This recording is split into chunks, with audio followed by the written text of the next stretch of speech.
ఈ వ్యక్తి ప్రతిరోజు కుళ్ళిన యాపిల్ పండ్లను అమ్ముతూ ఉంటాడు. కానీ విచిత్రం ఏంటంటే ప్రజలు పక్కనే ఉన్న వృద్ధుడు అమ్ముతున్న మంచి తాజాగా ఉన్న యాపిల్స్ కొనకుండా ఇతని కుళ్ళిన యాపిల్స్ నే కొంటూ ఉంటారు.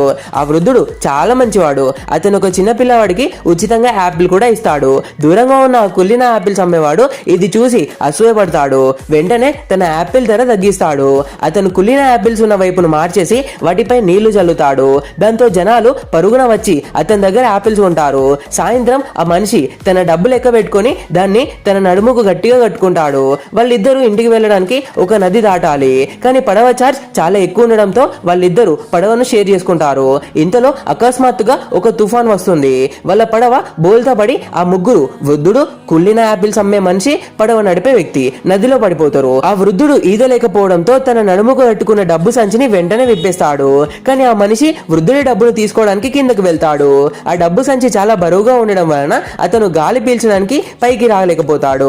అతను డబ్బు సంచిని విప్పడానికి ప్రయత్నిస్తాడు. కానీ అది సాధ్యం కాక మునిగిపోతాడు. మిగతా వాళ్ళు అతన్ని బయటకు తీస్తారు. కానీ చనిపోయే ముందు కూడా అతను తన నడుముకు ఉన్న డబ్బు సంచిని పట్టుకోవడానికి ప్రయత్నిస్తాడు. ఈ విధంగా ఆ వ్యక్తి తన దురాశ కారణంగా ప్రాణాలను కోల్పోతాడు.